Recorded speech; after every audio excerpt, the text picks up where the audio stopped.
Pour moi que de vous présenter mon ami, mon collègue, c'est Abdelhamid Hniya, qui va délivrer aujourd'hui une conférence sous le thème de État et savoir en Tunisie, de Ibn Khaldoun aux réformateurs du XIXe siècle. Si Abdelhamid Hniya est un ami, il a été mon directeur au département des sciences humaines et sociales de 2013 à 2015. Lui a succédé Madame Mounira Chapoutot, qui est aujourd'hui notre directrice. Mais je connais si Abdelhamid Hniya depuis très longtemps, parce que je suis ses travaux, bien qu'étant économiste, parce que Abdelhamid Hniya n'est pas un simple historien. Il étudie l'histoire dans sa profondeur pour poser des questions politiques essentielles sur lesquelles je reviendrai. Ces publications essentielles sont le Jrid, ses rapports avec le beylik de Tunis, 1676-1840, publié en 1980. En 1999, Propriété et stratégie sociale à Tunis, 16e, 19e siècle. En 2012, un ouvrage en langue arabe, Al-Bahth fi makhbar dirasat magharibiyya على قاعدة التداخل المنهجية والاختصاصات من أجل أهلنة المعرفة. En 2015, un ouvrage à mon avis majeur, Le frère, le sujet et le citoyen, dynamique du statut politique de l'individu en Tunisie. Et plus récemment, Tunis al-Othmaniya bina al-Dawla wal-Majal. Aujourd'hui, si Abdelhamid Hniya est basé à Doha, c'est bien cela. Il est professeur à Doha Institute for Graduate Studies. Je vous disais que c'est un grand plaisir, un immense honneur pour moi de présenter Abdelhamid Hniya, parce que c'est un grand historien qui est attaché à la rigueur de l'analyse et de la connaissance, mais c'est un historien d'un type particulier parce qu'il interpelle les questions essentielles. La montée de l'individu, l'émergence du citoyen, la construction de l'État. Donc, quand il s'intéresse à l'histoire, ce sont ces questions essentielles auxquelles essaye de répondre Abdelhamid Hniya. Mais ce n'est pas simplement à cela qu'il s'intéresse. Abdelhamid Hniya discourt et entre en discussion avec l'histoire du monde et la vision historique de l'histoire du monde. Abdelhamid Hniya, à partir du cas tunisien et à partir de la manière dont il s'intéresse à notre histoire, pose des questions d'intérêt universel. Il montre, je crois avec rigueur, qu'il n'y a pas une voie royale d'accession à la citoyenneté, ni à l'individu, ni à la construction de l'État. Il interpelle, et me semble-t-il avec beaucoup de pertinence, l'histoire occidentalo-centriste. Il montre, à travers le cas tunisien, qu'il y a plusieurs voies de passage et qu'il n'en est pas une qui soit supérieure aux autres. Je crois que c'est ça, si je devais résumer, pour ce qui me concerne, ce qui fait mon immense estime pour Abdelhamid Hniya. je crois que c'est un immense historien et qu'à travers notre histoire, il interpelle la montée de ce qui fait la Tunisie et de ce qui fait le succès de la Tunisie dans ce qu'on appelle le printemps arabe. Il n'y a pas de secret, c'est en remontant dans l'histoire qu'on trouve le secret de la réussite de la transition démocratique en Tunisie, qu'éclaire bien Abdelhamid Hennia. Et je crois qu'aussi, il nous permet d'accéder à l'universel, parce qu'à partir de notre cas, il y a la contestation de la vision hégémonique de l'histoire. À partir de la Tunisie, il y a bien plusieurs trajectoires historiques. Nul n'est supérieur aux autres. Je m'arrête là pour laisser Abdelhamid Hennia vous présenter sa conférence, et je crois que vous allez, à travers sa lecture, peut-être me rejoindre dans ce que je viens de vous dire. Sans plus tarder, mon cher collègue, mon cher ami, je vous donne la parole. Je ne suis là qu'à votre disposition. Merci. Merci pour ces mots gentils.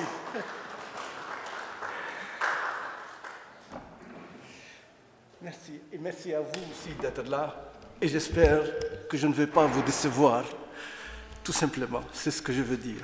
Alors, le thème qui est proposé, c'est « État et savoir en Tunisie, de Ibn Khaldoun aux réformes du XIXe siècle ». L'objectif de mon exposé est d'hystériciser les mots de l'État en Tunisie. Ma démarche sera un peu particulière. Elle sera régressive. Je partirai du présent pour remonter jusqu'à Ibn Khaldoun, pas plus loin, au moins jusqu'à Ibn Khaldoun. Et puis je fais le retour de Ibn Khaldoun au XIXe siècle. Donc un peu une petite gymnastique, et j'espère qu'elle ne vous dérangera pas du tout. Alors, le mot de l'État, je commence par le mot « dawla ». Il y a d'autres. Et je focalise mon propos d'abord sur ce mot-là. Aujourd'hui, comme vous le savez parfaitement bien, il est le mot utilisé par tous. Et j'ai expliqué ça dans le petit résumé, et je ne veux pas revenir ce que j'ai dit dans le résumé, pour gagner un peu de temps, tout simplement, parce que j'ai bien peur que je risque de tarder, mais je vais essayer de ne pas tarder. Ce mot-là, qui est d'un usage général dans le monde arabe, il est le mot pour dire l'État en français ou state en anglais. Mais disons que je ne parlerai que du cas tunisien. Ce n'est pas un problème. Le cas tunisien peut être un point de départ pour naviguer ailleurs. Mais je reste dans le cas tunisien parce que c'est mon terrain. Et il faut toujours parler de choses qu'on connaît et éviter d'aller très loin. Et son adoption, l'adoption de ce mot « ad-dawla » que nous utilisons aujourd'hui, a été faite au milieu du XIXe siècle. Pas avant. Avant, il y avait quoi? Il y avait d'autres mots, justement, et c'est ce que nous allons essayer de voir. Et sans entrer dans les détails, et je vais revenir à cela, la construction étatique, territoriale en Tunisie arrive au milieu du XIXe siècle au plus haut degré de sa formation. Et c'est pour cela qu'on a adopté le mot « État ». Je vais revenir à ce moment-là, mais je suis en train tout juste de préparer le terrain pour poser le problème que je voudrais poser. Donc, j'ai dit État territorial. On sait parfaitement bien que l'État moderne a connu deux phases principales, phase territoriale et phase État-nation. J'ai dit, au milieu du XIXe siècle, l'État moderne en Tunisie arrive à son plus haut degré de formation au milieu du XIXe siècle pour se préparer justement à l'État-nation. Dès la fin du XIXe siècle, on commençait déjà à voir les germes qui vont donner l'État-nation que nous connaissons et qui est mis en place d'une façon claire et concrète à partir de l'indépendance. Alors le problème qui se pose, cet État-là, nommé Dawla au milieu du XIXe siècle, d'où vient-il? Ce n'est pas moi qui pose le problème. En fait, toute une littérature occidentale, d'ailleurs, et locale, qui se pose ce problème. D'où vient cet État? Alors la réponse la dominante, et celle qui me gêne, je ne le cache pas, personnellement, cet État est importé. Parce que c'est l'Europe qui a inventé la modernité, c'est l'Europe qui a inventé l'État. Max Weber, il a dit, la modernité est le produit du génie européen. Et alors, donc, tout le monde expliquait que cet État est importé. Bertrand Badi, il a écrit un livre, l'État importé. Il a écrit un livre aussi, les deux États. Quel État? L'État européen, qui a généré le développement et la démocratie, et l'État non européen, c'est-à-dire dans le monde musulman, qui n'a généré que le despotisme et le sous-développement. Parce que c'est un État hybride, régime. Il y a d'autres qui sont contre un peu Bertrand Badi, François Bayard. Ils proposent quelque chose d'autre. Ils disent, quand même, c'est pas tellement gentil de dire État importé. Alors ils proposent la greffe de l'État. Ah, greffe de l'État. Mais greffe de l'État ou importation, c'est la même chose. C'est-à-dire que c'est un État qui n'est pas local, c'est un État toujours d'origine européenne. Donc, et voilà notre problème. Pour moi, c'est un problème scientifique, un problème épistémologique. Est-ce à dire que la société tunisienne et d'autres sociétés sont incapables de générer une construction étatique? Est-ce à dire, comme l'a fait ceux qui ont développé la théorie segmentaire, de cette Valency en Tunisie, Gellner au Maroc, pour eux, il y a des sociétés chaudes et des sociétés froides. Ces sociétés-là sont des sociétés froides qui ne bougent pas et qui attendent que les sociétés chaudes viennent les faire bouger. Et donc, c'est dans cette atmosphère que nous sommes obligés de gérer ce problème et de voir et de comprendre. Et donc, je tenterai de répondre à cette question importante, à mon avis, en essayant de penser les mots de l'État, Dawla et autres mots, essayer de voir leur construction, comment ce mot a été construit, comment ce mot a été arrivé au milieu du XIXe siècle, quelle est son origine, et l'adoption de ce mot par le lexique politique tunisien, arabe, d'une manière générale, à partir du milieu du XIXe siècle. Après quoi, on peut voir un peu plus clair dans la jeunesse de la construction étatique en Tunisie. Et alors, pour essayer de répondre à ces questions, je commence par un peu diagnostiquer et essayer de comprendre le moment Ibn Khaldoun, que j'appelle le moment Ibn Khaldoun, le XIVe siècle. Que peut-il nous renseigner, ce moment-là, sur le savoir qui a été construit sur l'État? En fait, en remontant à Ibn Khaldoun, disons que j'ai une arrière-pensée. Il faut que je l'annonce. Mon objectif, c'est de démontrer. Il faut que je le démontre, sinon. L'ancienneté de la construction étatique dans un pays comme la Tunisie, et aussi le caractère endogène de cette construction. Mais je dois d'abord le démontrer. Il ne faut pas le prendre comme argent comptant. Alors le mot ad-dawla, construit par Ibn Khaldoun, là aussi il y a un point d'interrogation, mais je vais revenir. Le mot dawla vient du mot dawla tout court, sans l'article alif ou lam. Il y a le mot, avant de devenir ad-dawla, il y avait dawla. Et c'est ce mot-là qu'on trouve dans l'Lisan al-Arab de Ibn Mandour. L'Lisan al-Arab d'Ibn Mandour était... il a fini, Ibn Mandour, ce dictionnaire en 1292. Et quand on essaie de voir le mot dawla, le sens est le suivant. Le tour de quelque chose. Je n'entre pas dans les détails. Dawlat fulan. Le tour dans la guerre, dawlatun laka wa dawlatun alayka. Une fois la guerre est à ton profit, une fois à tes dépens. Le mot dawla, dans ce sens-là, on le trouve dans le dialecte tunisien jusqu'à nos jours. Je l'ai trouvé chez les Djerbiens particulièrement. Ils disent deltik ou delti. Delt, son tour, le tour de quelque chose. Donc ça, c'est le sens premier du mot. Mais ce sens a évolué quand il s'est approché du côté politique. Il devient le tour dans l'exercice du pouvoir. Dawlat Foulan. Dawlat Foulan, c'est le tour de Foulan dans l'exercice du pouvoir. Ce n'est pas l'État. Non, le mot dawla ici, il n'a aucun sens, n'a aucun rapport avec une construction politique. Non, Dawlat Foulan, c'est le droit, le tour de Foulan dans l'exercice du pouvoir.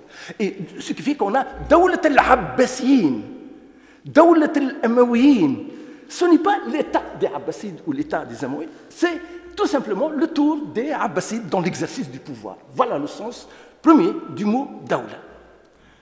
Et alors, c'est ce passage-là du mot Dawla au mot Ad-Dawla.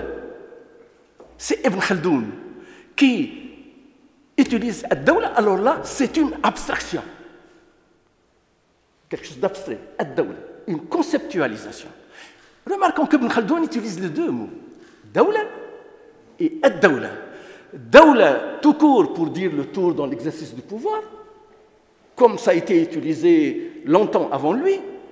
Et quand il veut parler de l'État, la construction politique, il dit Ad-Dawla. Une dernière remarque à propos de ça, est-ce que Ibn Khaldoun est le premier à utiliser le mot Ad-Dawla? Non. On le trouve. Et je le dis, sinon je vais avoir peut-être une remarque, une critique.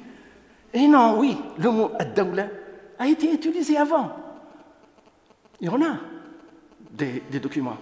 Mais ce n'est pas dans le sens que Ibn Khaldoun l'utilise.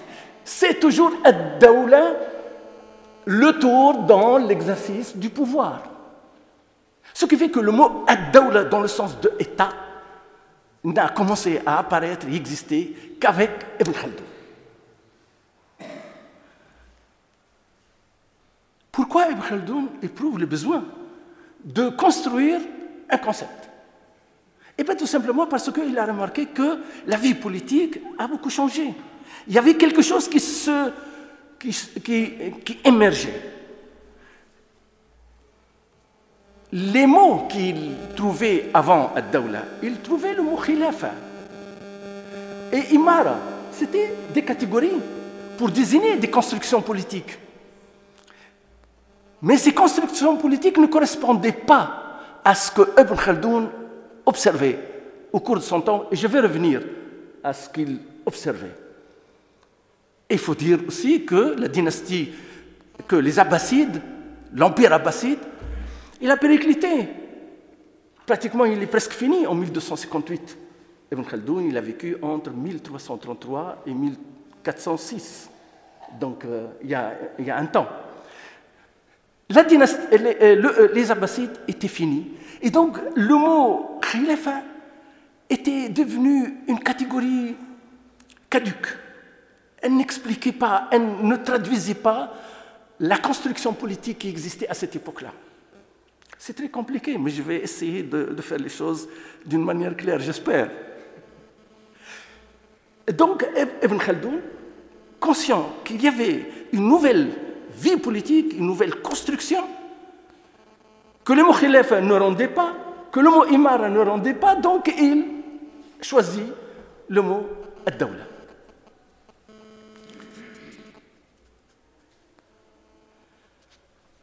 Et alors, de quel type de construction politique parle-t-il quand il conceptualise la notion ou l'expression Ad-Dawla? Ibn Khaldoun a bien expliqué dans la Muqaddima les éléments constitutifs de cette construction politique. Je ne dis pas étatique d'abord, je dis construction politique.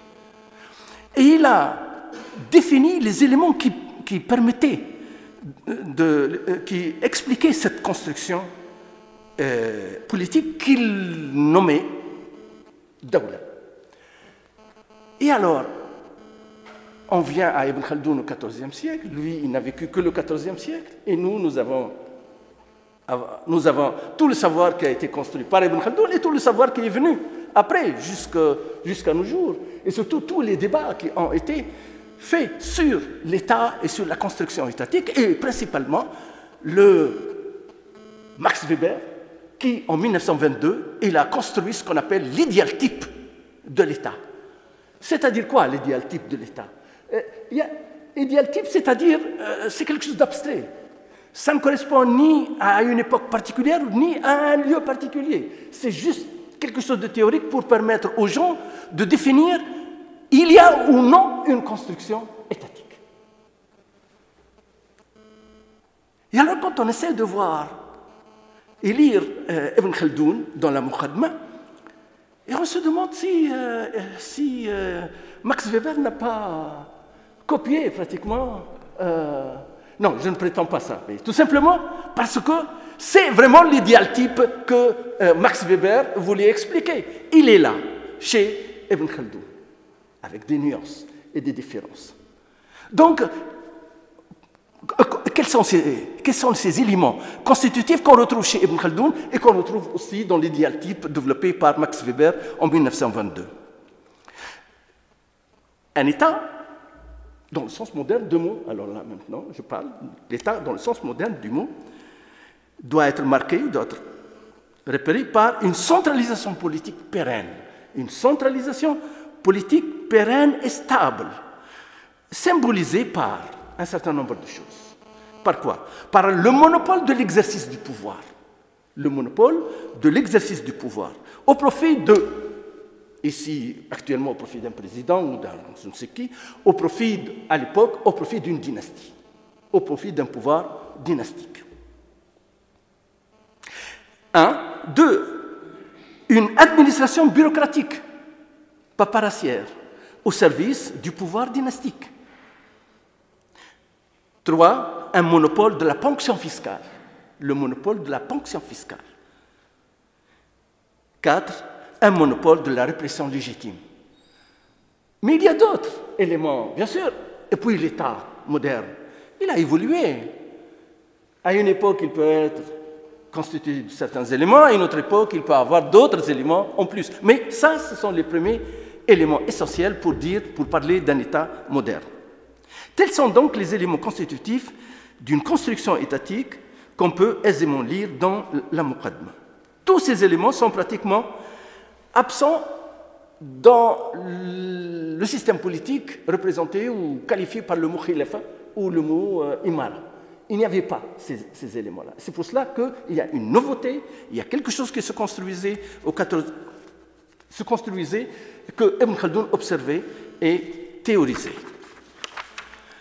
Donc Ibn Khaldoun a absolument raison d'inventer une nouvelle conception pour désigner cette nouvelle forme de construction politique. Alors, je vais continuer de parler d'Ibn Khaldoun en fait, mais là je vais tirer quelques conclusions et pour répondre à la question que j'ai posée tout à l'heure.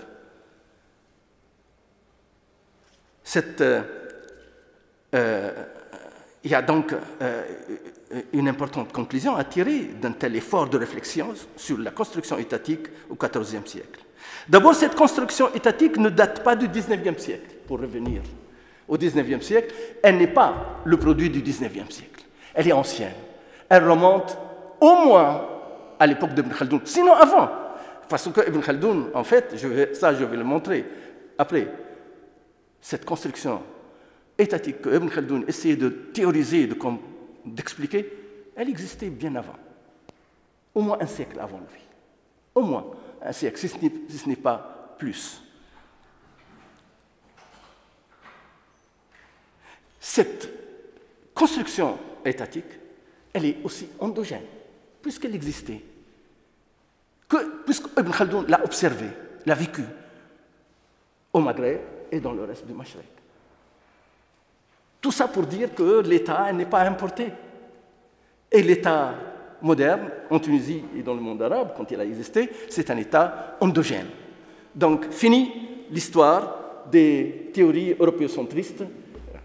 Évidemment, on ne va pas remplacer l'ethnocentrisme européen par un ethnocentrisme tunisien ou arabe et dire « Eh oui, l'État moderne est beaucoup plus ancien que l'État moderne en Europe et que les Européens, ils ont copié l'État... » Non, on ne va pas aller jusque-là. En fait, l'État moderne a été connu dans plusieurs endroits.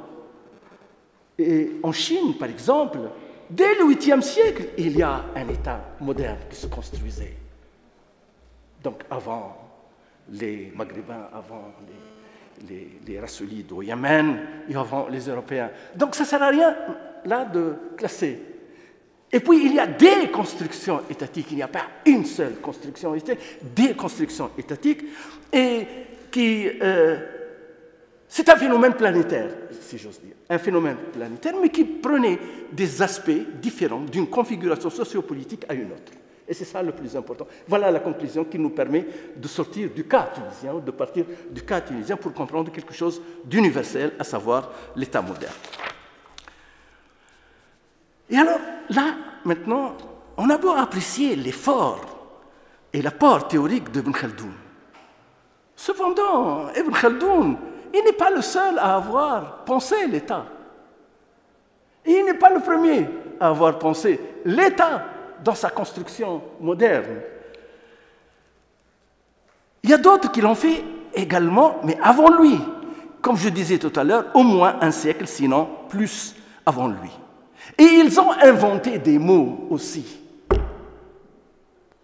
avant le mot Dawla. Je le dis, deux mots, Makhzen au Maghreb, Sultana au Mashriq. Et ce mot-là existait, Makhzen existait avec les Almohades, et les Almohades depuis le XIIe siècle. Il existait depuis le XIIe siècle, puis relayé par les Hafsides, à partir de 1228. Donc, à travers ces mots, je vais revenir à ça, à travers ces mots, il y a donc mots Dawla, Makhzen, Sultana. Il y avait quelque part un débat entre ces acteurs. Chacun propose un mot. Chacun essaie d'agir avec le mot. Derrière chaque mot, il y a des acteurs. Et derrière chaque mot des acteurs, il y a des enjeux. Et il y a des tensions aussi. Donc, c'est quelque chose d'important de disséquer ce débat et d'essayer de comprendre quelque chose à travers ce débat. Parce qu'à travers les mots utilisés par les acteurs, il y a des savoirs. Chaque mot, en fait, il donne un savoir. Il y a des savoirs qui s'affrontent, mais aussi des acteurs sociaux et des enjeux politiques et des tensions. Et c'est à ce débat que je veux maintenant consacrer le reste de mon exposé. Les acteurs sociaux nous livrent, à travers les mots qu'ils utilisent, les traces de leurs pensées, à condition de savoir lire à travers ces mots. Et ils livrent aussi leur culture politique, à condition toujours de lire à travers ces mots. Et leur vision respective de la construction étatique de leur temps. Et en construisant des mots, ces acteurs produisent des savoirs au service de l'État. On sait parfaitement bien que l'État ne se construit pas par des armes seulement, il se construit par les armes et le savoir. Et c'est peut-être le savoir qui construit plus les États, beaucoup plus que les armes. Et alors, d'où l'intérêt, et l'intérêt de penser ces pensées et ces mots construits par les acteurs. Les mots changent et recèlent des moments de débat intense entre acteurs sociaux qui cherchent à chaque fois par leurs mots à agir en qualifiant la construction étatique. En qualifiant, ils cherchent à agir. Disons, les mots, c'est en fait de l'ordre de la pensée et du faire en même temps.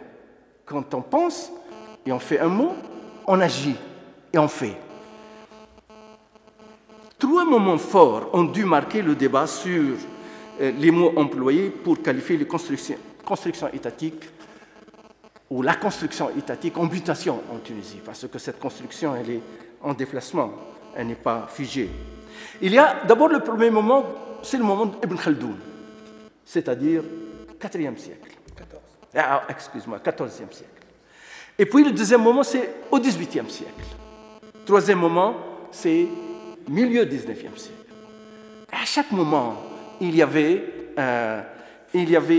énormément de choses qui changeaient dans la structure de ces constructions étatiques. Alors, commençons par le premier moment, au XIVe siècle. Face à Ibn Khaldoun, au XIVe siècle, qui conceptualise le mot dawla, comme je l'ai expliqué tout à l'heure, il y a les acteurs politiques du Maghreb qui ont déjà choisi de désigner la construction étatique par le mot makhzen. Depuis les Almohades, et les Almohades, je rappelle les dates, depuis 1121 jusqu'en 1269, relayés par les Almoravides de 1269. Oh, merde. Excusez-moi, c'est moi qui fait problème à moi. Aïe, aïe.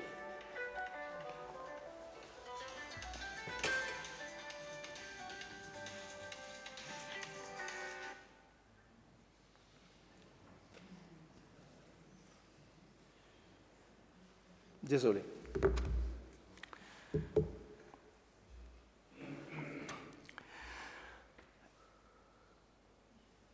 Donc, le mot makhzen est utilisé à l'époque almohade et à l'époque almoravide et aussi utilisé par les Hafsides en Tunisie à partir de 1228.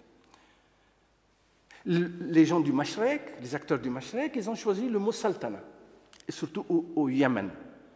C'est là où on a l'État, au sens moderne du mot, le plus ancien, c'est au Yémen, avec les Rasulides. Ils ont choisi le mot sultana. Remarquant, chacun utilise son mot.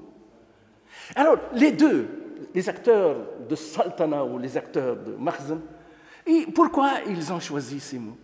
Et c'est pour se démarquer aussi, exactement comme pour Ibn Khaldoun, pour se démarquer des anciennes catégories employées pour désigner les constructions politiques, à savoir Imara et Khilaf.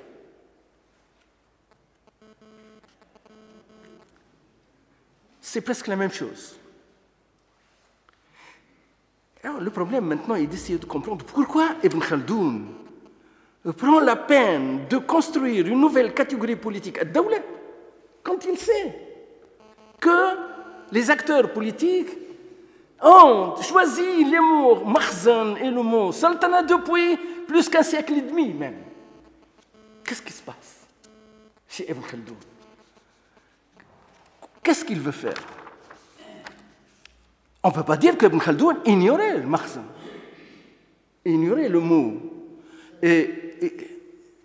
ou ignorait sultana. Il n'ignorait pas. Ibn Khaldoun, il connaît le Maghreb de long en large, le Mashrek, et malgré ça, il ignorait. Mais il ignorait intentionnellement. Et c'est là qu'il faut creuser, essayer de comprendre. Parce que Ibn Khaldoun connaît les réalités politiques, il participait, quelqu'un d'ambitieux, il voulait participer. Il avait même des problèmes à cause de sa participation dans la vie politique. Donc Ibn Khaldoun a intentionnellement ignoré les deux expressions, makhzen et sultana. Le mot makhzen, j'ai vérifié. Maintenant, on peut facilement avec l'ordinateur savoir les mots dans la muqaddima. J'ai parcouru tous les mots utilisés, le mot makhzen employé par Ibn Khaldoun dans la muqaddima et même dans l'histoire. Le mot existe, mais dans son sens premier, makhzen, entrepôt, c'est tout. C'est-à-dire, il n'est pas utilisé dans le sens métaphorique du mot, à savoir construction étatique. Ça se voit qu'Ibn Khaldoun voulait complètement ignorer ces catégories politiques, à savoir makhzen. C'est une ignorance, à mon avis, stratégique et dénote des enjeux réels, voire des tensions sociales. Pour Ibn Khaldoun, ces expressions makhzen, c'est mon interprétation à moi, bien sûr, ces expressions makhzen et sultana sont des expressions des gens ordinaires. Et elles relèvent d'un savoir-parler, c'est-à-dire appartenant à des registres langagiers, dialectales, c'est un mot dialectal, ce n'est pas un mot littéraire. Donc c'est local. Et ces catégories, pour lui, ne correspondent pas aux ambitions épistémologiques d'Ibn Khaldoun. Il ne faut pas oublier que Ibn Khaldoun a des ambitions universalistes. Il veut bâtir une théorie universelle. Et il ne voulait pas bâtir cette théorie universelle à partir de mots du parler local. Donc, il opte pour le registre langagier littéraire, d'où il a puisé le mot Dawla, il l'a construit, pour faire passer sa théorie universaliste, sa théorie de la construction politique universaliste. Donc, il a voulu intentionnellement prendre ses distances des expressions et aussi des expériences. Des expressions, mais aussi des expériences des gens ordinaires de son époque. D'ailleurs, on connaît dans la Muqaddima son appréhension vis-à-vis de l'usage du dialectal. Il écrit, ça c'est écrit dans la Muqaddima. Il regrette que la langue arabe est en train d'être entachée, d'être envahie par le dialecte, par le berbère au Maghreb, par des langues des Mongols et au Mashrek, etc. Il regrette que la langue arabe, qui est la langue du Coran, soit perturbée de cette façon. Et donc on comprend pourquoi Ibn Khaldoun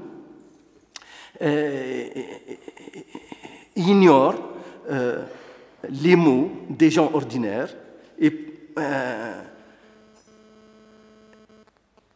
mais il faut dire aussi que l'ignorance de Ibn Khaldoun des mots des gens ordinaires n'a d'égal que l'ignorance aussi des gens ordinaires de Ibn Khaldoun.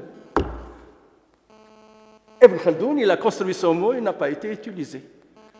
Il n'a pas été récupéré. Oublié. Et Ibn Khaldoun était passé dans l'oubliette. Parce que Ibn Khaldoun, il n'y avait pas une certaine congruence avec les gens ordinaires.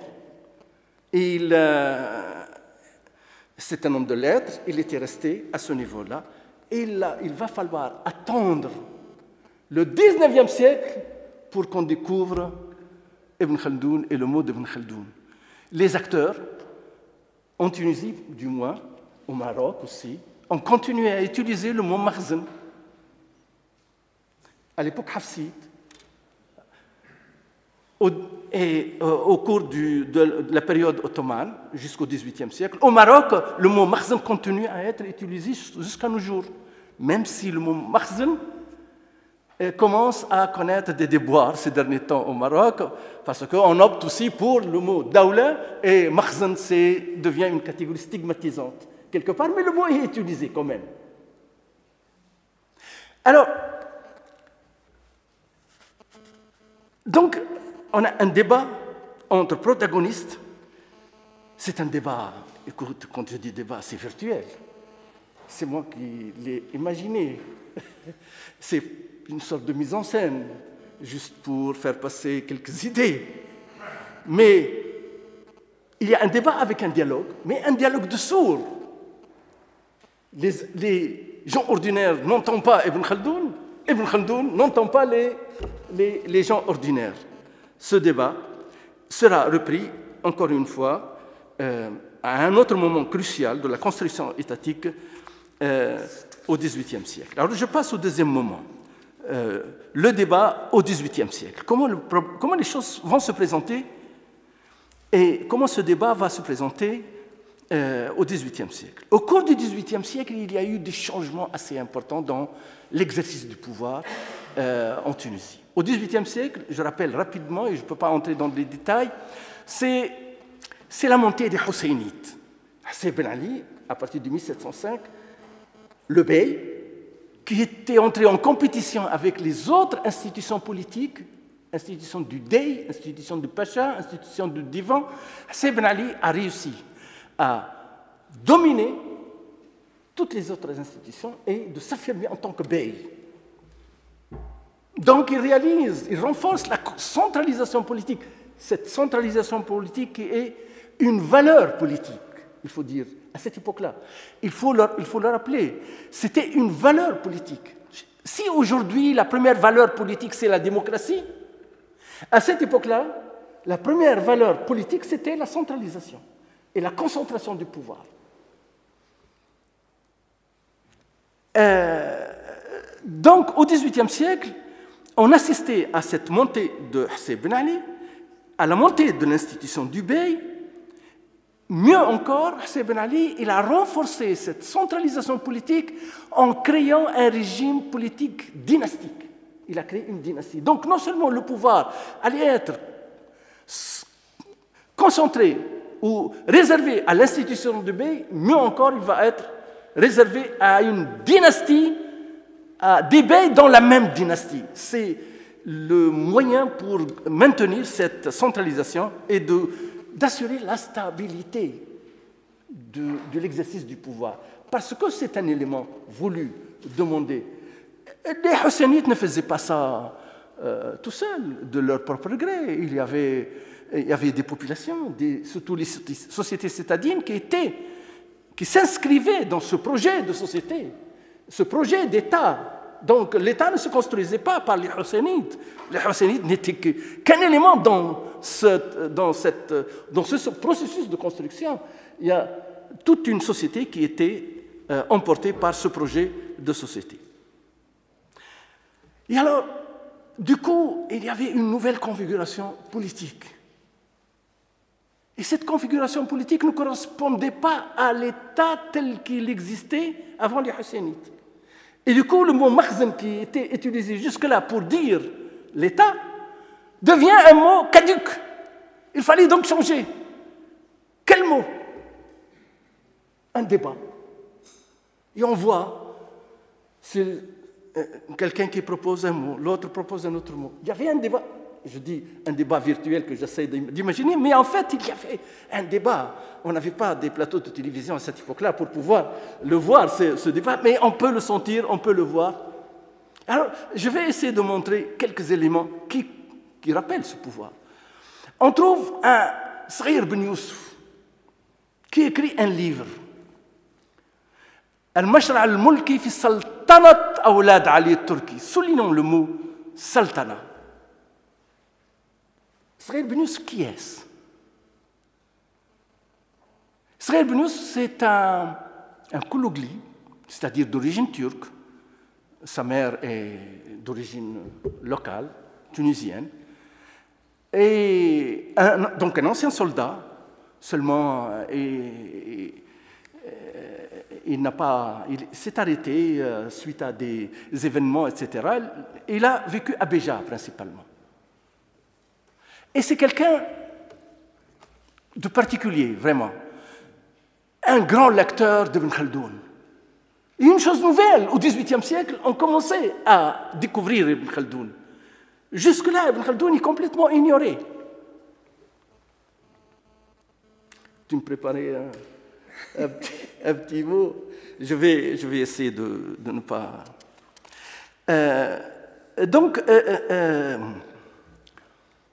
Saghir Ben Youssouf, qui est un lecteur, je disais, d'Ibn Khaldoun, il aimerait bien être qualifié de alam. Il essaye, il voulait. Mais on ne voulait pas le reconnaître tellement. En tout cas les historiens, tels que le professeur Ahmed Abslam, ils ne voulaient pas voir en lui un alam. Mais lui, il est en tout cas, il est un alam. Moi, je le prends pour un alam.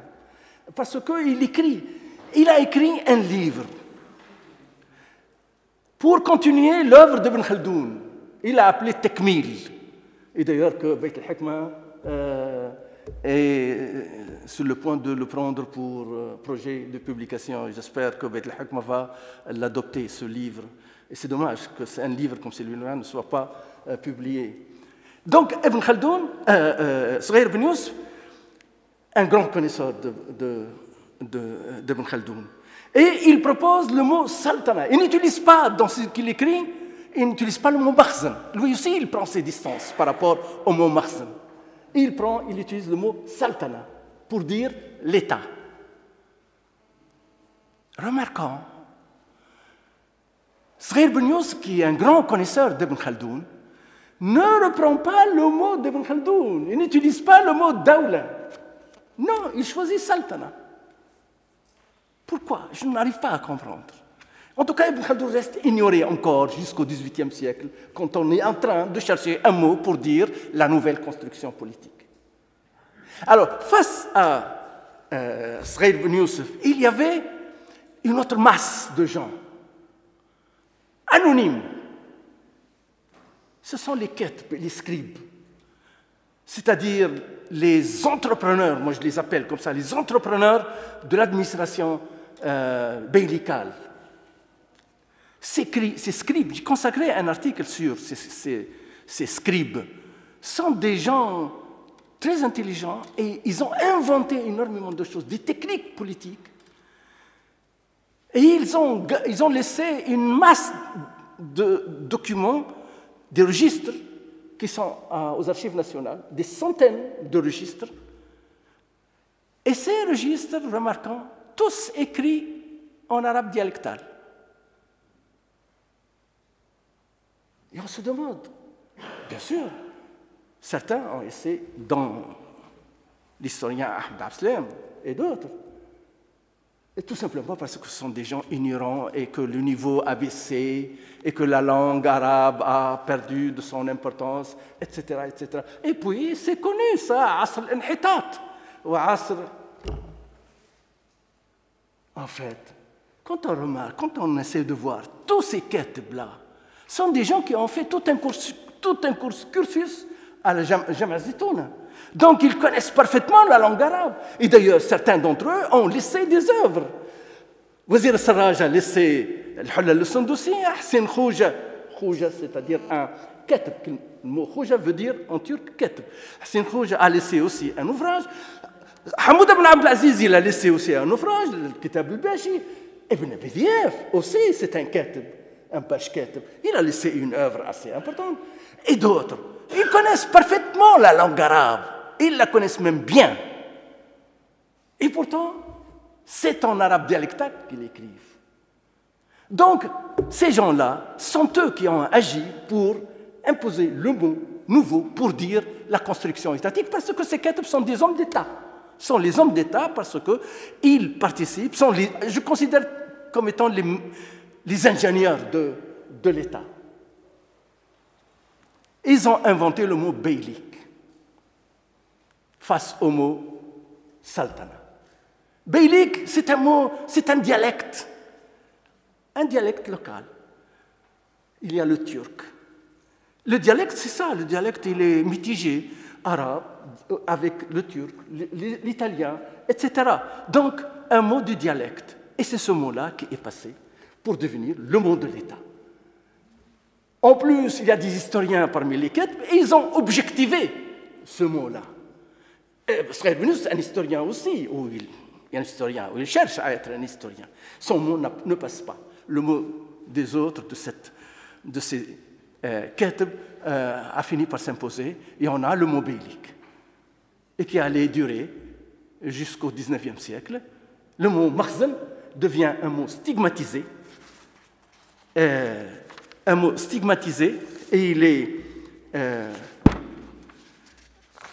il est stigmatisé dans le parler tunisois, on dit khidmat al-makhzen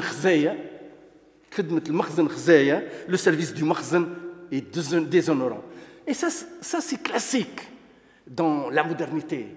Quand un mot nouveau, une catégorie nouvelle émerge, elle stigmatise l'ancien. Et ça, c'est la règle. Et c'est ce qui arrive au mot makhzen. Était le mot valorisant, catégorie valorisante devient une catégorie dévalorisante. Et alors, j'arrive au dernier moment, le troisième moment. J'espère que je ne veux pas beaucoup tarder.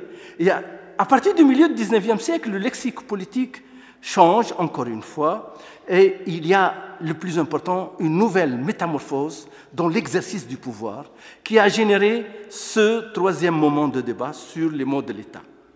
Le débat, là aussi, est entre deux catégories de personnes, deux catégories d'acteurs.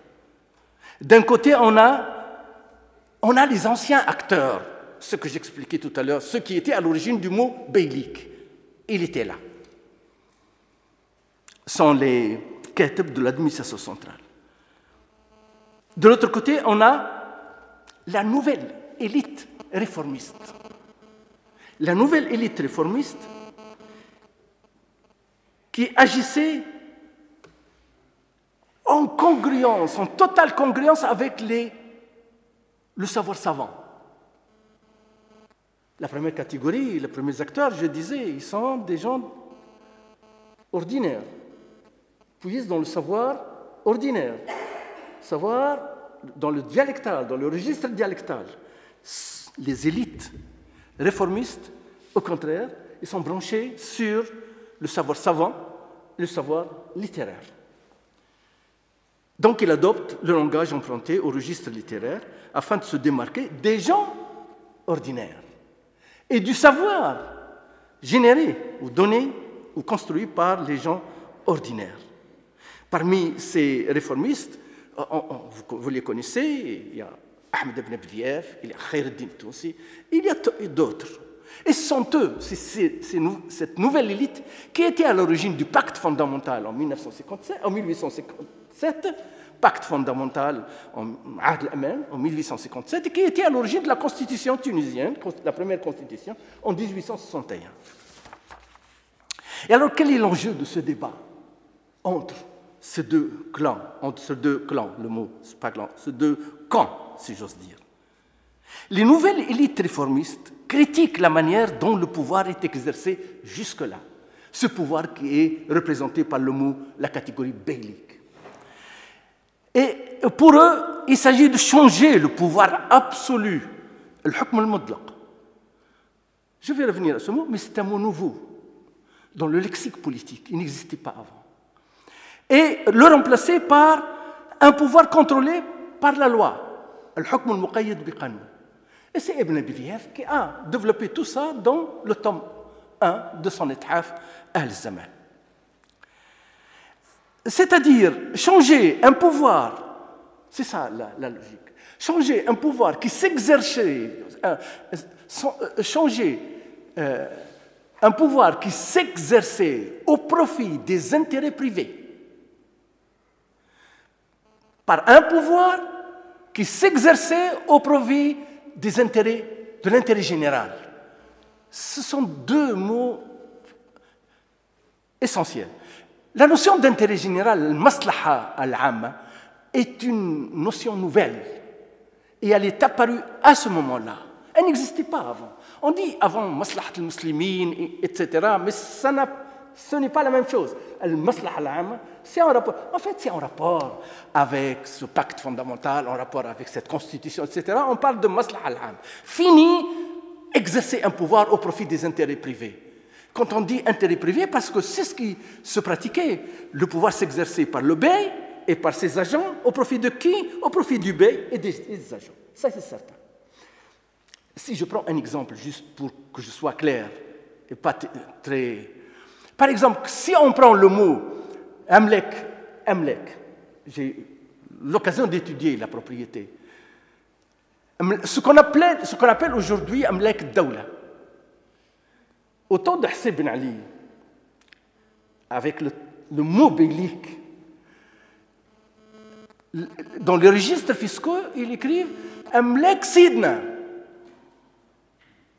Et quand il dit Amlek Sidna, quand on dit dans le registre Amlek Sidna, ça ne veut pas dire que Amlek le bey, parce qu'on a par ailleurs dans une autre liste Amlek Hassan Ben Ali. Réellement, Amlek Hassan Ben Ali, parce qu'il les avait avant même de devenir bey. Mais les gens, dans le registre, ont fait la différence. Mais on appelle Amlek Dawla, on ne disait pas Amlek Dawla, on dit Amlek Sidna. C'est-à-dire quoi? Ça symbolise que le pouvoir s'exerçait au profit des intérêts privés. Et ça, c'est une pratique qui n'est pas spécifique à la Tunisie. C'est une pratique normale dans tous les États. À cette époque-là, l'État moderne, à cette époque-là, il s'exerçait au profit des intérêts privés. Je ne vais pas m'étaler là-dessus, je passe. Et les acteurs et les réformistes, ils cherchaient à passer, à faire ce cap, ce passage, exercice de pouvoir au profit des intérêts privés à un exercice de pouvoir au profit de l'intérêt général. Et depuis ce moment-là, on est dans cette règle. Jusqu'à aujourd'hui, on cherche à exercer un pouvoir au profit de l'intérêt général. Et on le dit, on cherche à réaliser ça. Et on n'arrive pas encore à le réaliser. Et le Fasad, qu'est-ce qu'il fait? Le Fasad, c'est justement exercer le pouvoir, non pas au profit de l'intérêt général, mais au profit de... Bref, j'arrête sur ce point-là, mais je continue. Donc, ces réformistes cherchaient à faire ce passage. Et pour eux, exercer un pouvoir au profit des intérêts privés est symbolisé par le mot bélique. Exercer un pouvoir au service de l'intérêt général est symbolisé par le mot dawla. Et ils ont choisi le mot dawla pour assurer ce passage d'un bélique qui symbolise un exercice de pouvoir au profit des intérêts privés à un exercice de pouvoir au profit des intérêts généraux.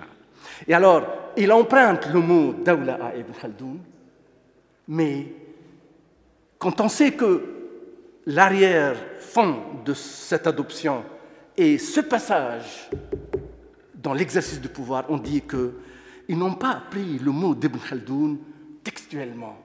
Ils l'ont réinventé en ajoutant cette dimension nouvelle dans l'exercice du pouvoir. Donc ce n'est pas un copier-coller de Ibn Khaldoun, mais le mot est d'Ibn Khaldoun, le contenu et le projet qu'on voulait réaliser avec l'adoption du mot Ibn Khaldoun est autre chose. Il y a un plus. L'adoption du nouveau mot d'État est donc porteuse d'un projet politique de nature à renforcer la construction étatique. C'est une manière de renforcer la construction étatique. Et je disais tout à l'heure qu'on était en train de passer d'un État territorial à un État-nation. Et tout ça préparait ce passage. Et l'abandon du mot bélique au profit de celui de dawla symbolise donc le passage d'une conception de construction étatique à une autre conception de construction étatique. Ainsi, une vieille expression, dawla, vieille, elle remonte à Ibn Khaldoun, acquiert d'un seul coup une nouvelle importance. Elle devient d'une portée épistémologique presque révolutionnaire.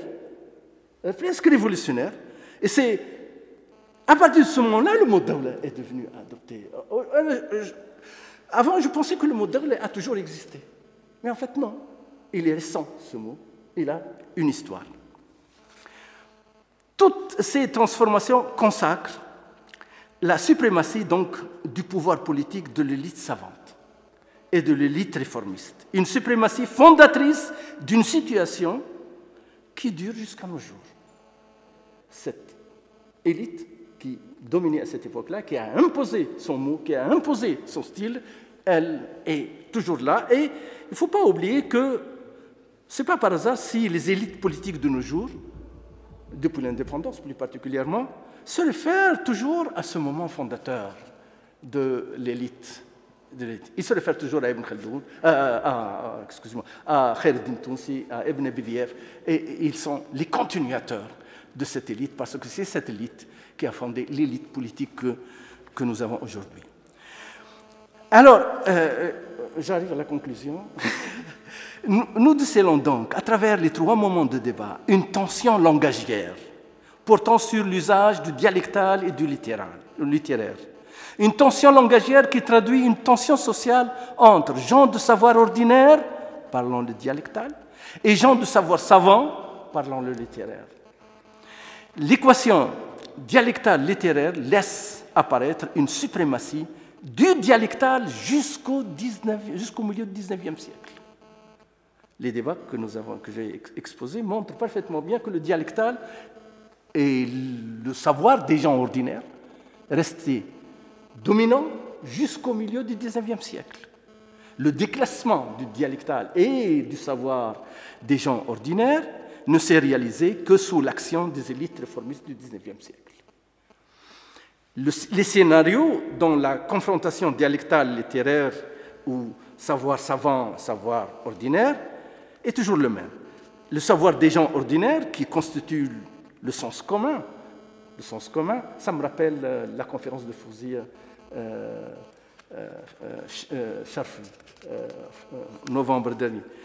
Le savoir des gens ordinaires, qui constitue le sens commun en matière de nomination de la construction étatique, provoque le savoir savant. Il le provoque. Ça a été Ibn Khaldoun qui est provoqué, donc il veut un autre mot. Ça a été Sghir Binous qui était aussi sentait provoqué, et il proposait un mot, et provoque aussi les réformistes au XIXe siècle. Et ainsi, le débat s'engage entre les protagonistes, mais l'issue de la confrontation dépend toujours des rapports de force entre les parties en présence. Le dernier épisode du débat consacre la suprématie du registre langagier littéraire sur celui du parler ordinaire. Il symbolise la subordination du savoir des gens ordinaires au savoir savant, au point de dire que le savoir savant s'est transformé en savoir-pouvoir. Ceci pourrait être lu comme étant la face cachée d'un processus de mise en dépendance des gens ordinaires qui se trouvent pour la première fois au XIXe siècle infériorisés. Un tel déni du savoir ordinaire continue pratiquement jusqu'à nos jours, sous des formes et des expressions multiples. Ainsi, les élites réformistes du XIXe siècle réussissent à réaliser ce que Ibn Khaldoun n'a pas pu le faire au cours du XIVe siècle. Et je vous remercie pour votre attention.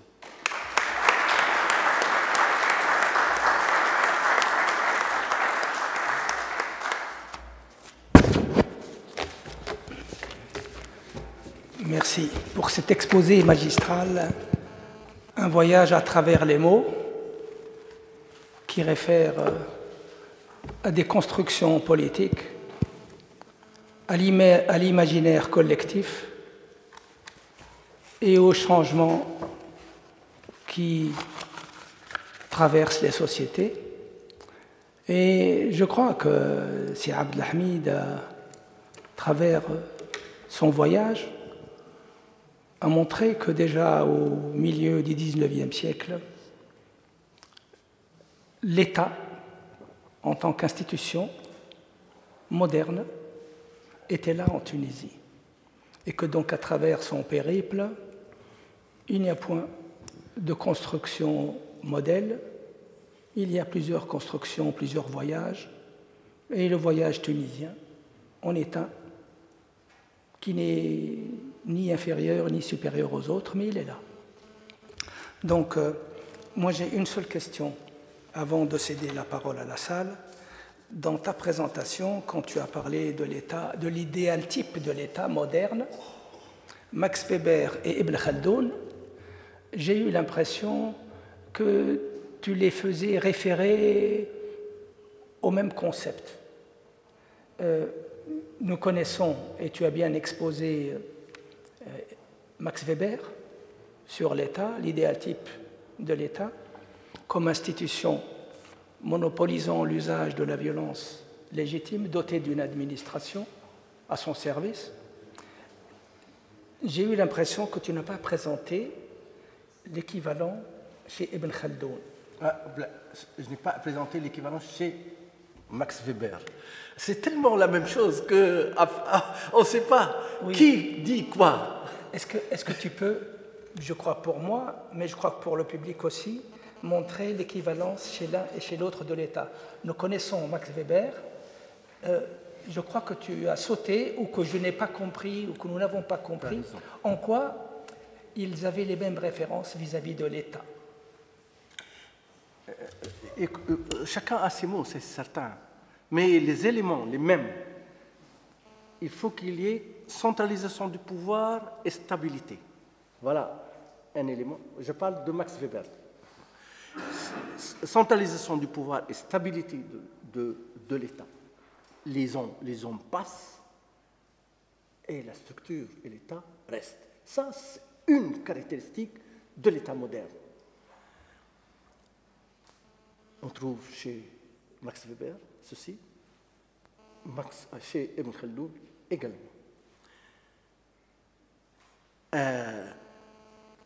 Mais pour que cet État soit ainsi, il faut un certain nombre de monopoles. Le premier monopole, il y a la centralisation du pouvoir, bien sûr. Ibn Khaldoun, quand il parle de centralisation du pouvoir, il pense à des dynastes, etc. Mais Max Weber n'utilise pas. Il ne dit ni président, ni roi, ni rien du tout. Il parle de l'exercice du pouvoir, de la centralisation du pouvoir, c'est tout. Mais il faut les monopoles. Il faut d'abord l'administration bureaucratique. Une bureaucratie paparassière, celle qui assure la continuité de cet État. Les deux, on le trouve chez Ibn Khaldoun, dit à sa manière, et chez Max Weber. Et puis, il y a le monopole de la répression légitime. Ibn Khaldoun l'exprime parfaitement bien. Et je peux vous lire quelques passages de la Muqaddima d'Ibn Khaldoun. Ce sont des choses que j'ai relevées et que je peux les lire si vous voulez. Répression légitime, chez Ibn Khaldoun, chez Max Weber. Monopole de la fiscalité, de la ponction fiscale, chez Ibn Khaldoun, chez Max Weber. Et quoi encore je ne sais pas. Mais je ne sais pas si j'ai... La répression légitime. Légal et légitime. Légal et légitime, oui. D'accord. Oui. Bon, la parole est à vous. J'ai madame, j'ai monsieur, pour commencer, et j'ai notre ami qui est derrière. On commence par les 3 questions. Tfadal, madame. Donc, on connaît l'impact de la Révolution française sur l'évolution de la pensée politique dans certains pays du monde arabe au XVIIIe siècle. Mais est-ce qu'on peut faire remonter la naissance de la démocratie en Tunisie justement à ces réformistes du XIXe siècle plutôt? Est-ce que je voudrais, si c'est possible, demander à chacun de se présenter. Alors, Hedia Abdelkefi, Université Tunis El Manar.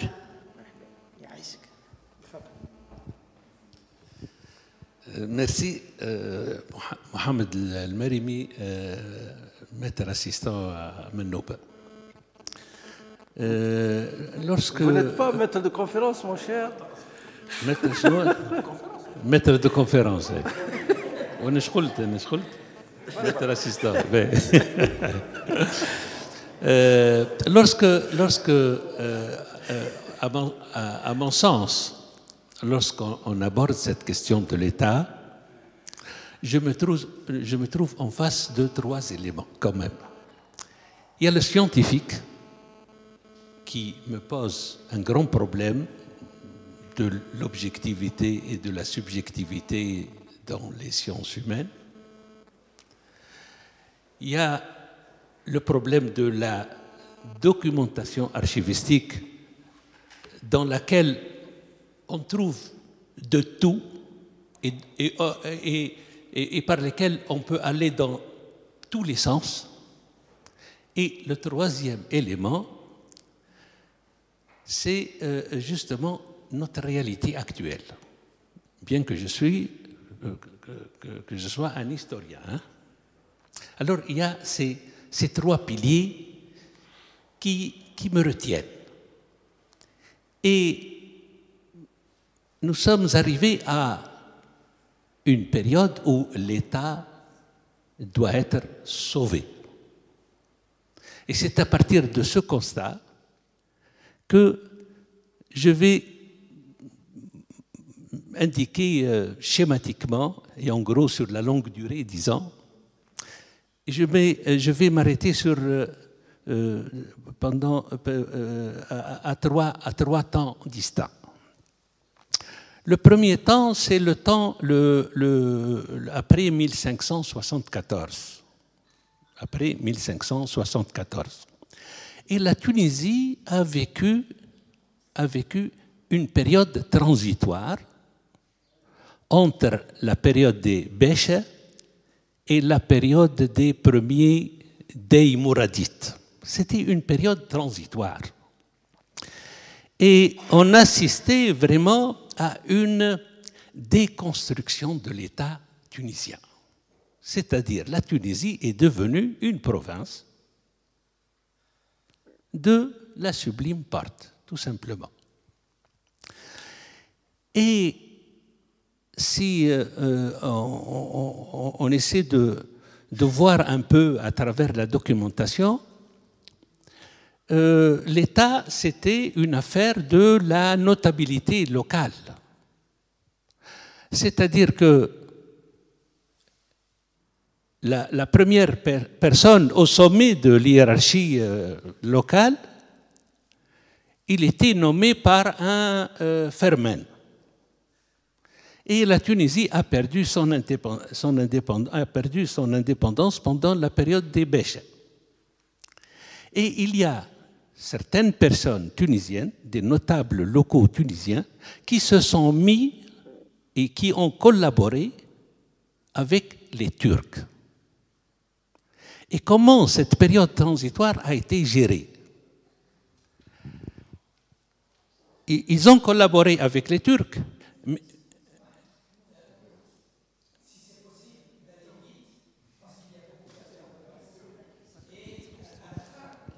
bon, la question que je me pose... Et puis après, posez votre question. La question que je me pose, est-ce que l'État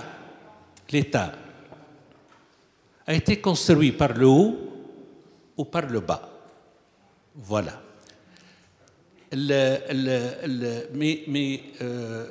Cette période, je viens d'annoncer un peu la couleur de la transition, etc. Et c'était l'État, c'était une affaire de la notabilité au sommet de la construction sociale. Premier temps. Deuxième temps, je vais prendre la révolution de 1864. C'était une révolution des tribus, des collectivités locales. Et ils ont montré que ces collectivités locales constituent une articulation dans la construction de l'État. Au moins, rien qu'à voir l'ossature fiscale. 2010-2011, la révolution actuelle, moi,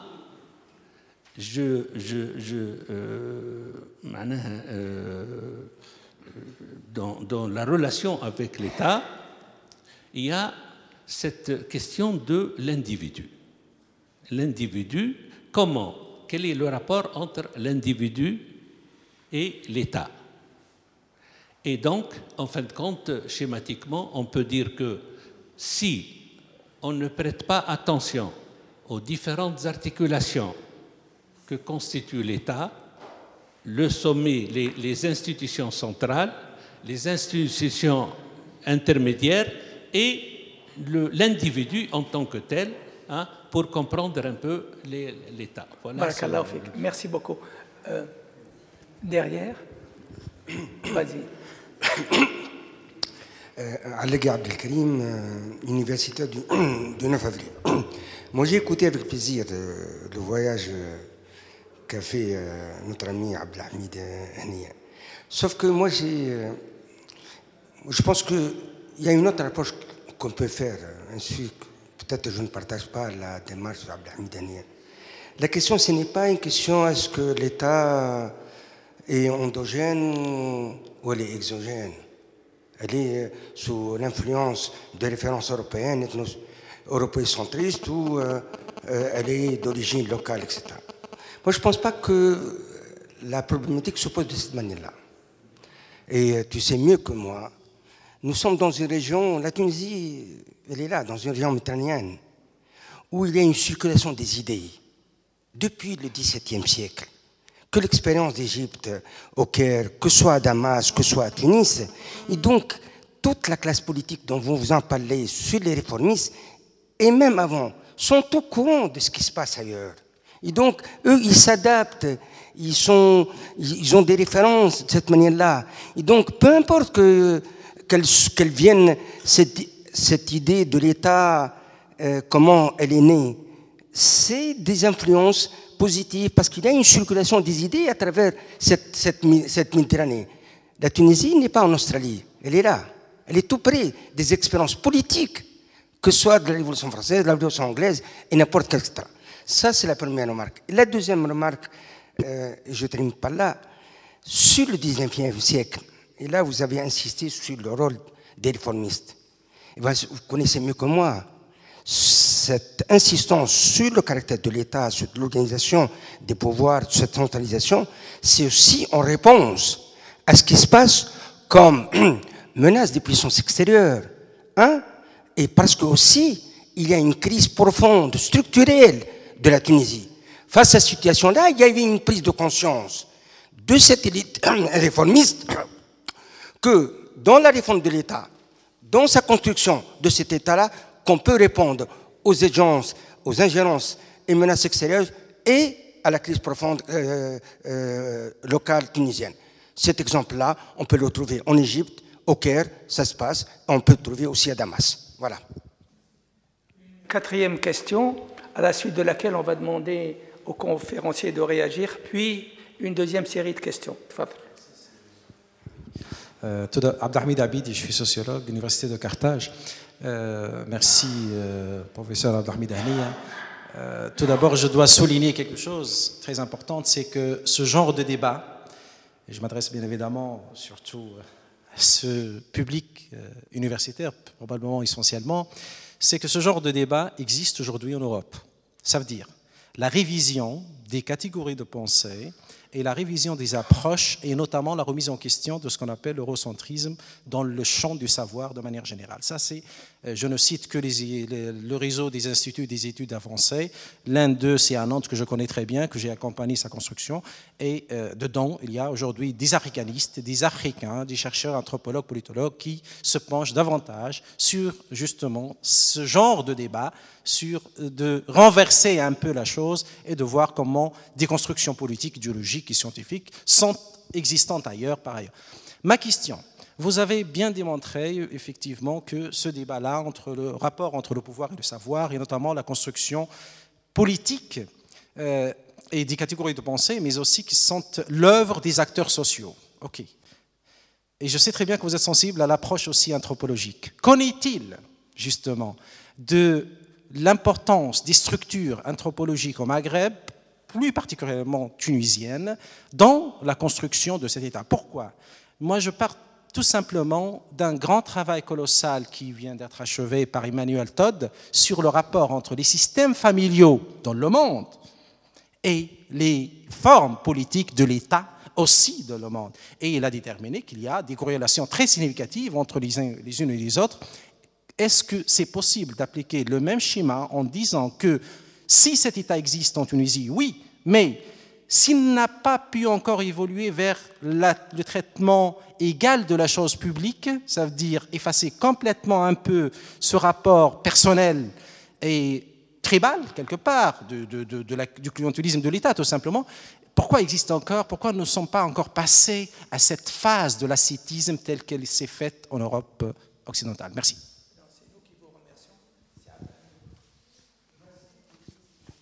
Je ne sais pas si je vais pouvoir répondre à toutes ces questions. Je ne prétends pas connaître tout, mais ce sont toutes des questions assez intéressantes et stimulantes. Parfois, c'est un peu difficile de répondre pour la question de Mme Hadia Abdelkafi.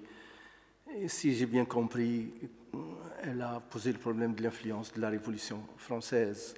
Oui, ça...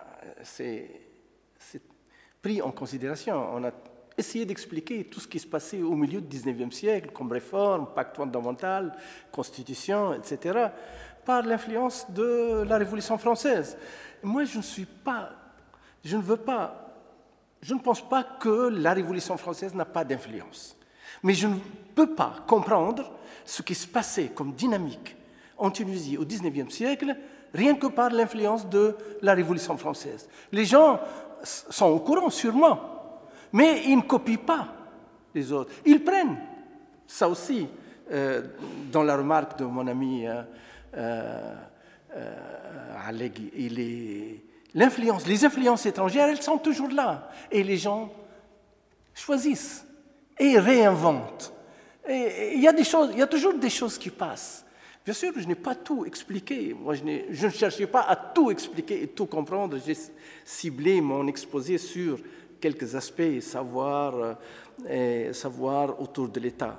Donc l'influence française, elle a dû exister, mais je ne suis pas pour qu'on dise que tout a été...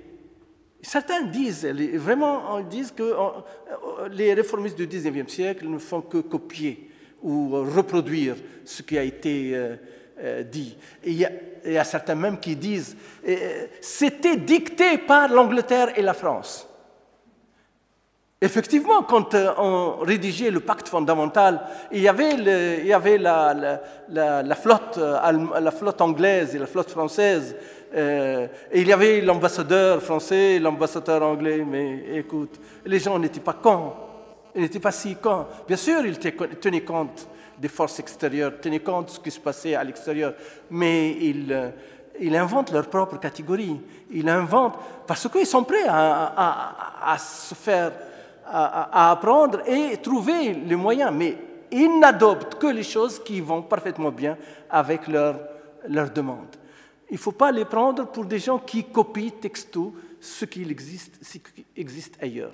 C'est ça ce que, en tout cas, moi, je pense ainsi. Mohamed Marimi, écoute, tu nous as fait toute une théorie, et je ne te suis pas en tout, je ne te suis pas, c'est-à-dire que je n'ai pas saisi la profondeur de ta pensée, donc je ne veux pas la déformer. Quand tu dis une question, est-ce que l'État a été construit par le haut ou par le bas? Par le haut et par le bas. Le haut et le bas, ils sont toujours là. Et ne t'en fais pas, le haut est dans le bas et le bas dans le haut, rien ne se fait. Oui, les acteurs sociaux, les acteurs sont là. Et ce sont eux qui construisent cet État. Et donc, par le bas, ok, par le bas, si tu veux, pas par le haut. Mais tu as dit quelque chose de vrai. Une période de transition. En 1574, quand les Turcs s'étaient installés en Tunisie, ils voulaient faire de la Tunisie une province. Pourtant, la Tunisie était pendant des siècles un État. Et puis, il y a une histoire très longue il y avait un État en Tunisie. Depuis même les Carthaginois, il y a un État. Et il y a toujours une permanence d'un noyau politique, qu'on appelait ça État, pas État, mais une construction politique. Les Turcs, quand ils étaient venus, ils ont fait en sorte que la Tunisie soit une province. Et à la tête de cette province, il y a un gouverneur, un wali, désigné de la Sublime Porte. Ça n'a pas duré 5-6 ans. Et je ne sais pas qu'est-ce qui s'est passé, parce que la documentation, on n'a pas assez d'informations. On sait tout simplement que les autorités locales à Tunis, turques et autochtones, associés pour dire arrête la Sublime Porte. Ils désignent leur chef, ils changent même les lois, et petit à petit, il y avait un noyau d'État qui se construisait. Et on est passé, comme si par hasard, du mot Iyel au mot Makhzen. Et on a récupéré le mot Makhzen de l'époque hafside. Et c'était aussi avec les Turcs. Pas seulement, mais des Turcs. Ce sont ces Turcs-là que le professeur Mohamed Ali Cherif disait que tunisifier. Et il parle de la déturquisation du régime du système politique. Donc, déturquisation du système politique, tunisification des Turcs, les Turcs deviennent des Tunisiens. Il oublie même la langue turque. Et il adopte le parler tunisien. C'est la tunisification. Donc, ces Turcs, ils sont devenus presque autochtones. Bien sûr, ils gardent l'origine turque, parce que quand même, être turc à cette époque-là, c'est important. C'est un moyen de négocier un statut social beaucoup plus élevé par rapport au reste. Donc, turc, de nom, du mot, mais tunisien, de fond. Et petit à petit, donc, c'est par le bas, oui, par le bas, que cet État alors se construit. Parce que les Turcs ont trouvé une assise sociale forte, et une société citadine très forte. Elle est la plus importante dans le monde arabe, je dirais, et dans le Maghreb. Il y a eu des études faites par Lucette Valency et André Nouchi sur le taux de citadinité. Le taux de citadinité. Ils ont abouti à des résultats comme ceci. 20% de la population tunisienne, à partir de registres fiscaux, donc, 20% de la population tunisienne sont des citadins. 80% des ruraux. Et si on essaie de regarder ailleurs dans le Maghreb, au Maroc, c'est 10% seulement de la population est citadine. 90% des ruraux. En Algérie, c'est 5% seulement. Au 19e siècle. Les informations, c'est les registres, parce qu'il y a eu de recensement au 19e siècle. Et quand on essaie de voir en Europe, à cette époque-là, en Europe, quel serait le taux? C'est à peu près le même qu'on trouve en Tunisie. À peu près le même. C'est, oui, 20%, c'est une moyenne telle qu'on peut la trouver en Europe. Et l'Europe se préparait pour passer à une phase importante. Donc, c'est cette société citadine qui était à l'origine de cet État, qui se construisait. Elle était l'assise sociale de cet État depuis des siècles, et elle devient l'assise sociale de cet État qui se construisait et se reconstruisait après. Et qui continue jusqu'à nos jours, ne t'en fais pas. Pour Abdelkrim, d'accord, je n'ai pas insisté sur les influences extérieures. Je n'ai pas donné une importance à ces influences extérieures. La Tunisie vivait dans son espace et dans la Méditerranée, et les influences fusent de tous côtés, ça c'est certain.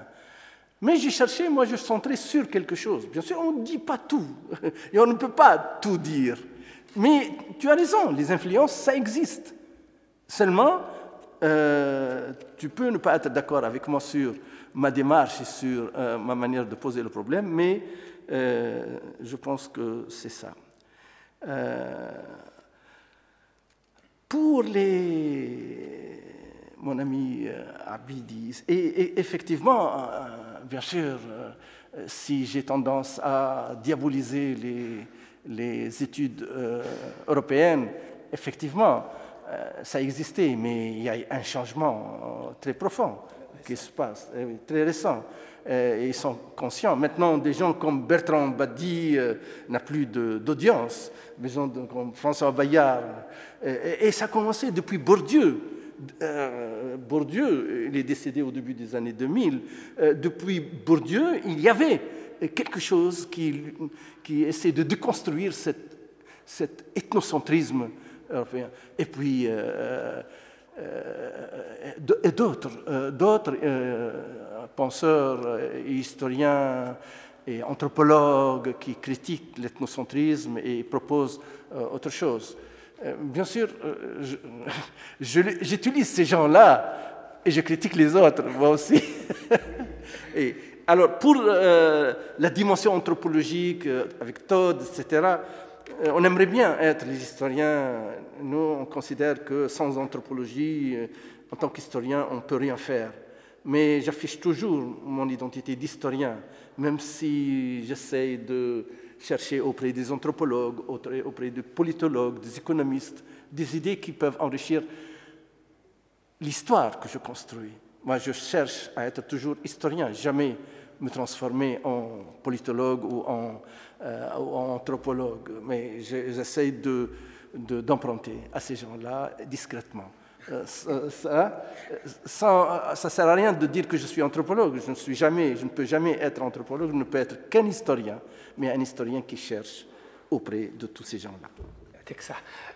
Il y a, si vous le voulez bien, je vous annonce, et notre président m'a demandé de vous annoncer qu'il y a un petit café, un petit thé, quelques pâtisseries à la fin de cette séance sur front de mer.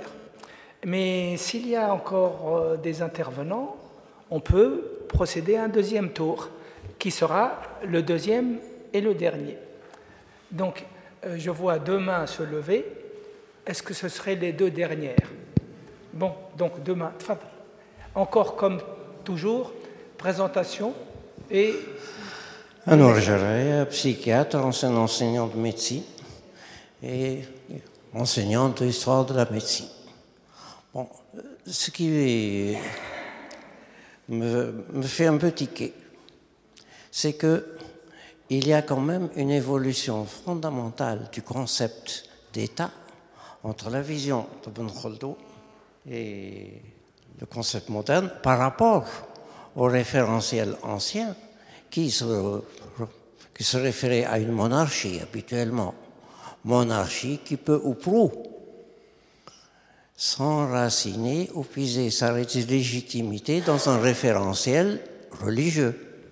Le calife, Amir al-Mu'minin, sultan, que sais-je encore.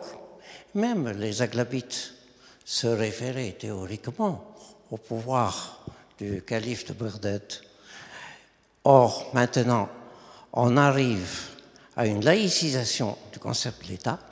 Il n'y a plus de référentiel religieux. Le religieux devient une affaire individuelle. Et là, on ne peut pas ne pas noter l'influence du siècle des Lumières dans les différents pays d'Europe et le fait que le référentiel monarchique religiosisé, pardonnez-moi ce pléonasme, ce néologisme, pardon, on se référait à la religion.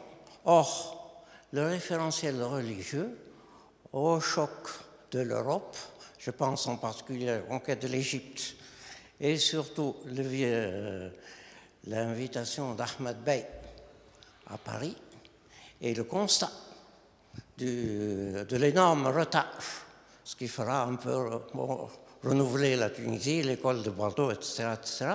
Donc, on peut se dire que Ibn Khaldun a été visionnaire en son temps, mais avec le temps, l'idée a mûri à la faveur du siècle des Lumières et surtout du choc culturel de ces deux événements majeurs dans le monde arabe. Donc, quelle est l'influence du siècle des Lumières sur l'évolution du concept? Merci. Dernière intervention.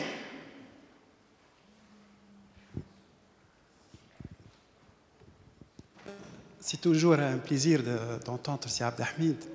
Peut-être j'ai une question, une précision sur Khwaja Ahmed, sociologue, ami de Si Abdelhamid Hani.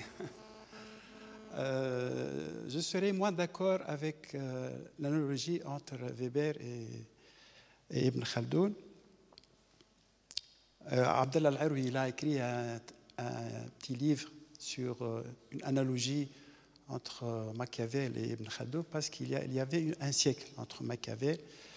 Tout le mérite d'Ibn Khaldun, c'est d'analyser, de décortiquer le phénomène du pouvoir sans préalable, sans construction utopique, mais sa pensée était imbibée de normativité. Parce qu'Ibn Khaldun parlait de atwar, dawla, et il rattachait l'État à des formes de parenté qui est l'asabiyya. Il parle de ri'asa mulk, alors qu'il y a une différence de 6 siècles entre Weber et Ibn Khaldun. Weber, il a trouvé qu'il y a une sorte de parallélisme ou concomitance entre capitalisme et État moderne. Il a insisté sur le concept type de domination, parce qu'il parle de l'État charismatique, de la dictature, de l'État moderne, qui est incarné par la bureaucratie, qui repose sur 2 éléments essentiels, qui sont la dépersonnalisation des rapports, du clientélisme, de loyauté, et la domination de la loi en tant que référent général. Donc il y a une différence, même si sur l'ambition et sur Ibn Khaldun était précurseur, mais je pense qu'il fallait nuancer un peu la comparaison, parce qu'il y a une différence énorme de contexte. Je voulais, la partie lexique et polysémie des mots, m'intéresser, m'interpeller Je voudrais poser une question à Sir Abdelhamid sur les deux mots qui sont revenus en Tunisie à l'époque actuelle, qui sont peuple et dignité. Sha'b al-Karam. Bon, ce sont des mots qui sont contextualisés, c'est les années 20-30, parce qu'avant, on utilisait d'autres vocables, d'autres mots comme ad-Dahma, comme Sawad al-A'zam. On ne parlait guère de peuple. Le premier qui a utilisé le mot peuple, c'est Abou al-Qasim Cheb et le syndicaliste leader Farhat Hached. Et donc, je serais aussi moins d'accord avec toi, Sir Abdelhamid, sur l'europocentrisme. D'abord parce que l'Occident était multidimensionnel. Entre l'école allemande, l'école anglaise et l'école française, il n'y a pas un seul chemin de voie de modernité. Et la Méditerranée était une mer qui développait des influences et des confluences mutuelles. On ne sait pas qui a influencé l'autre. D'ailleurs, le mot syndicat, parti, homme, nation sont le produit de ces situations de contact. Peut-être le temps t'a empêché de parler des traducteurs, des voyageurs, des chroniqueurs qui ont contribué à ce mélange, à ce brassage. Ma question sur le mot dignité, parce que le mot dignité actuellement se décline en droit à la citoyenneté, au logement, à l'emploi. Donc on voit qu'il y a une petite différence entre la période d'entre-deux-guerres et la période actuelle. Donc je voulais savoir la réponse d'un historien moderniste pour essayer de situer le mot entre la construction scientifique et la construction, disons, sens commun ou la connaissance ordinaire. Abdelhamid, il y a une dame qui lève.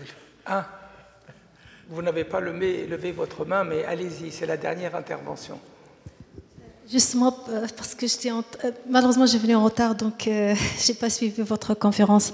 Mais à travers ce que j'ai entendu, il y a une question qui m'a interpellée, ça concerne l'État. Moi, je suis Abir Benkirin, je suis étudiante en master urbanisme, et là, je suis en phase mémoire. Aujourd'hui, il y a l'effondrement des États, comme s'il y a un seul gouvernement dans le monde qu'on ne voit pas. Et ce gouvernement, il passe sa politique à travers les États. C'est-à-dire qu'il n'y a pas le mot l'État avec ce qu'on connaît de l'État. Le pouvoir de l'État est en train d'effondrer. À quel point l'évolution de la notion de l'État, l'évolution de l'État depuis Ibn Khaldoun jusqu'à aujourd'hui, et qu'est-ce qu'on attend avec la nouvelle forme de l'État, avec la néocolonisation, avec le néo-capitalisme et le néolibéralisme. Et si vous permettez, monsieur, est-ce que c'est possible que vous nous faites une petite synthèse, l'évolution de l'État, comme si la chaîne de l'évolution de l'État depuis Khaldun jusqu'à aujourd'hui, d'une manière rapide, je ne sais pas si c'est possible. C'était l'objet de sa conférence. Ok. C'est-à-dire une synthèse, c'est comme une chaîne, voilà, un film, tac, tac, tac. C'est quand vous voulez, monsieur. Ça va, merci beaucoup. Merci pour ces questions. Encore une fois, je ne suis pas sûr de pouvoir répondre à ces questions. Qu'est-ce que tu veux? Alors, pour monsieur, État, monarchie, l'État peut être monarchique. Il n'y a aucune raison, il peut être monarchique. Comme le référentiel religieux n'est pas antinomique, il n'est pas contraire à l'État. On ne va pas dire que là, vous posez peut-être le problème de la laïcité, vous n'utilisez pas le mot, mais presque s'il y a du religieux, l'État n'existe pas. Non, l'État peut être, c'est pas la laïcité, un État moderne peut avoir un référentiel religieux, peut avoir aussi il peut être monarchique, etc. Du moins, c'est ce que j'ai compris de votre remarque. Il posait aussi État et capitalisme. État et capitalisme, l'État, non, il n'est pas nécessairement capitaliste, n'est pas du capitalisme. L'État a existé avant le capitalisme et après, etc. L'État, c'est une construction qui s'adapte. L'État tel qu'il a existé, par exemple, au XIe ou XIIe siècle, n'est pas l'État qui existe aujourd'hui. C'est un État en construction et en changement. Et ça ne sert à rien de voir une seule forme d'État. C'est une construction. Il ne cesse de se construire, de se reconstruire, mais les éléments constitutifs sont toujours là. Certains éléments constitutifs sont toujours là. Amplifiés, en plus grand, mais sont toujours là. Le siècle de lumière, comment l'État est passé.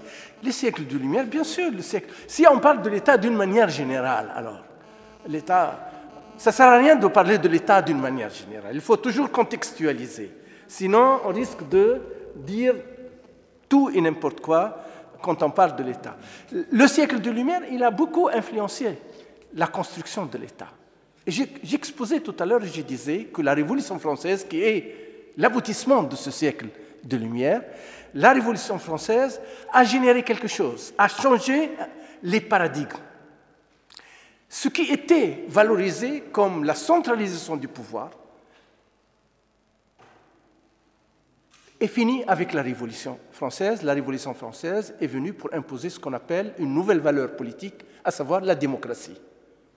La liberté des individus, etc.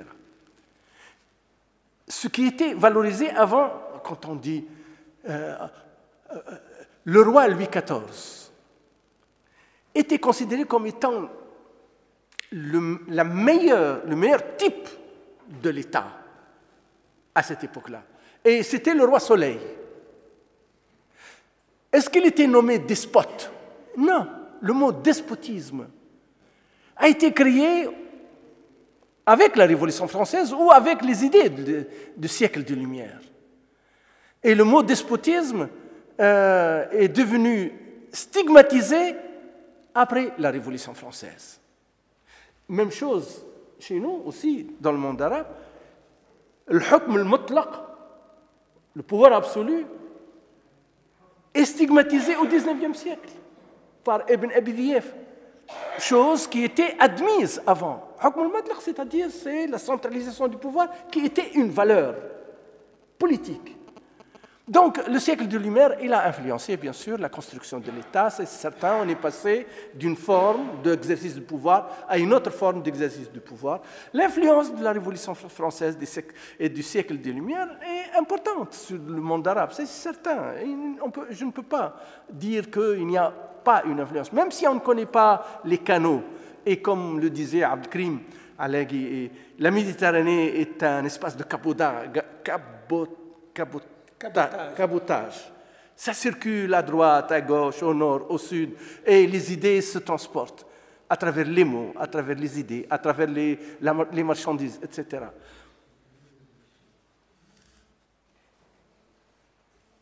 Avec mon ami Ahmed Khwaja, il conteste cette analogie entre Weber et Ibn Khaldoun. Je ne cherche pas à dire que Ibn Khaldoun et Weber et Ibn Khaldoun, non. Chacun dans son contexte. Tu as bien dit, il y a 6 siècles qui les séparent. Ibn Khaldoun n'était pas dans la logique de construire un idéal type. Ce n'était pas son objet, il n'était même pas... il n'était pas intéressé, il n'avait même pas... Il ne pensait pas qu'on vivait une modernité. Le mot moderne et modernité n'existait pas à cette époque-là. C'est nous, comme chercheurs, que nous essayons de plaquer ce mot, de leur envoyer, de le chercher, de le vérifier au temps de Ibn Khaldoun. Ibn Khaldoun, il construisait, comme tu le disais, effectivement, il construisait un modèle, il théorisait un système politique, il essayait de comprendre.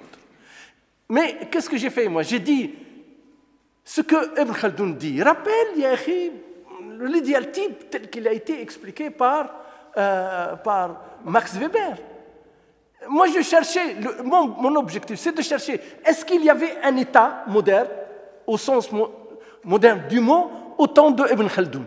Et c'est ça ce que je voulais arriver à dire.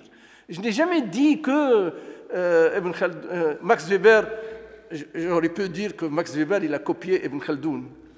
Après tout, pourquoi pas? Est-ce qu'il a lu? Je ne sais pas. Mais Max Weber, lui, il théorisait dans un contexte scientifique autre. Il y avait un débat autour de Max Weber.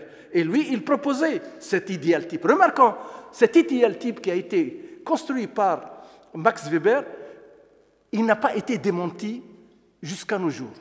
Construit en 1922. Il n'a pas été démenti, à moi, d'après ce que je sais.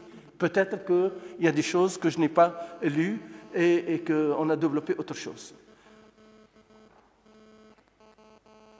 La question de la dignité, je ne peux pas te dire sur la dignité. Sha'ab, oui, le mot Sha'ab, on sait que c'est un nouveau mot né au début du XXe siècle, le mot Sha'ab. Il existait dans la langue. Il existait dans la langue, mais ce n'est jamais pour dire le Sha'ab avec le sens sociopolitique qu'il a acquis avec Abul Qasim al-Shabi quand il disait « Ida al-Sha'bu yawman arad al-hayat ». Donc il y avait une construction d'un concept. Et c'est en rapport avec aussi le processus d'individuation. Sha'ab, un ensemble d'individus, pas de tribus, un ensemble d'individus libres, égaux, et aussi qui agissent sur le politique. Ce n'est pas comme Ra'iyya qui reçoit, qui subit l'action du politique. Au contraire, il y a une irada et une action. C'est-à-dire, l'individu qui agit sur le politique. C'est le contraire de Ra'iyya qui subit le politique. Bref, excusez-moi, je n'ai pas une réponse à toutes les questions, mais la nouvelle forme d'État, je n'ai pas beaucoup saisi votre question, et comme vous n'avez pas écouté l'exposé, désolé, je ne peux pas faire cette synthèse que vous cherchez à faire. Merci beaucoup.